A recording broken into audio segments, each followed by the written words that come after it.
Conocemos la historia a través de mujeres simples, sencillas, como María Eleuteria Ríos, Maruca.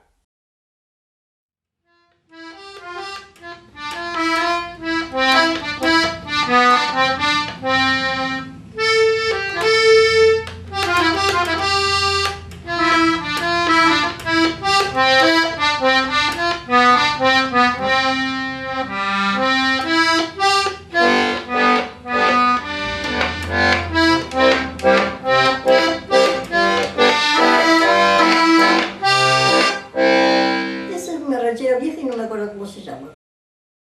Yo tenía una sobrina en el campo.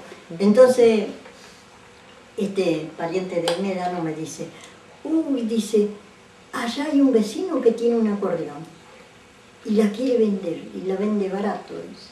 Entonces fuimos y sí, se la compramos, pero ya era así, ya era viejita. Mi papá tenía un acordeón chiquita de 8 bajos, de esas antiguas. Y yo era chiquita y yo me acuerdo que estaba sentada en el suelo y me la daba para que jugara. ¿Y ha tocado así en...? El baile sí, pero no me gustaba tocar a mí. No, y siempre la quería hacer tocar. No, claro, porque el que toca no baila. Y a mí me gustaba bailar. ¿Y cuando hacían los bailes en el campo los hacían al aire libre directamente, no? No, en la cocina. Ah, ¿en la cocina no? En la cocina, sí. Porque las cocinas eran muy grandes en esa época. Las cocinas eran grandes, claro. Claro, entraban toda la peonada. Los ranchos grandes, claro, sí. Papá, como era el capataz, invitaba a todos los peones. Y se venían todos. Yo no fui a la escuela, porque en ese tiempo quedaba 3 leguas a la estación. Había que ir a la estación. Y después me pusieron un mes en el Fortín Mercedes para hacer la comunión. Ajá. Mamá quería que hiciera la comunión. Bueno, me metió ahí un mes. Ese mes comía y dormía ahí y todo. ¿Y qué tal fue esa experiencia? ¿Cómo se llevó con la monja? ¿Esa experiencia con la monja? Y por ahí no, porque es como en todas partes, con las estancias, en todos los trabajos. Siempre hay alguna cagüete. Y yo ya le había echado el ojo a una morochita, que esa era cagüeta. Entonces cagüeteaba todo lo que yo decía. Entonces decía, ¿vos crees en Dios? Le digo, no. No hace la comunión, vos no haces la comunión, dice. Y fui y se lo contó a la monja. ¿Se lo contó a la otra monja? Le digo, anda, contale, cagüeta. Yo enseguida las mandaba a la mierda. Yo estoy asentada en Schroeder. Yo nací el 27 de agosto y me anotaron el 9 de septiembre. Porque mi papá trabajaba en el campo, entonces hasta que no venía no iba al registro. Ustedes iban donde estaba el trabajo. Papá y mamá, claro, papá y mamá tenían trabajo en el campo y ustedes iban con ellos. Se fueron a San Adolfo, a la estancia San Adolfo, que era de Pedro Luro. Después de ahí nos cambiamos a la estancia El Gaucho. En la estancia El Gaucho había una fábrica de sal, vendían sal ahí. De ahí nosotros teníamos el puesto lejos, entonces íbamos a caballo ahí, a la laguna a bañarnos. Y el agua era recontra salada. Se metía y salía la sal pegada en la malla. A Bahía vine a los 14 años. A los 14 vine y empecé a trabajar de sirvienta. Y me iba de ahí, de la calle Malvinas, caminando hasta el municipal. ¿Y cuándo conoció a quien fue su esposo después?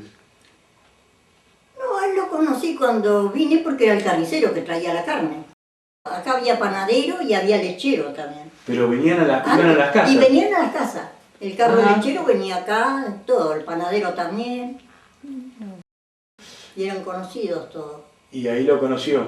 Y a él lo conocí, pero yo conocía a unos cuantos, porque yo iba al baile y lo hablaba con todos. Me casé por iglesia después, pero no fui a la iglesia. ¿En cuál? ¿En la catedral? No, no fui a la iglesia, me casé por iglesia, pero no fui a la iglesia. Eso? Vino el cura a la casa. A la casa de mi cuñado vino y los casó a ellos. Y entonces dice, ya que me caso yo, ¿por qué no te casas vos? Y me hizo casar a mí. Dice, tengo una libreta por ahí, la voy a buscar. La tengo que buscar, no sé dónde está.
la historia.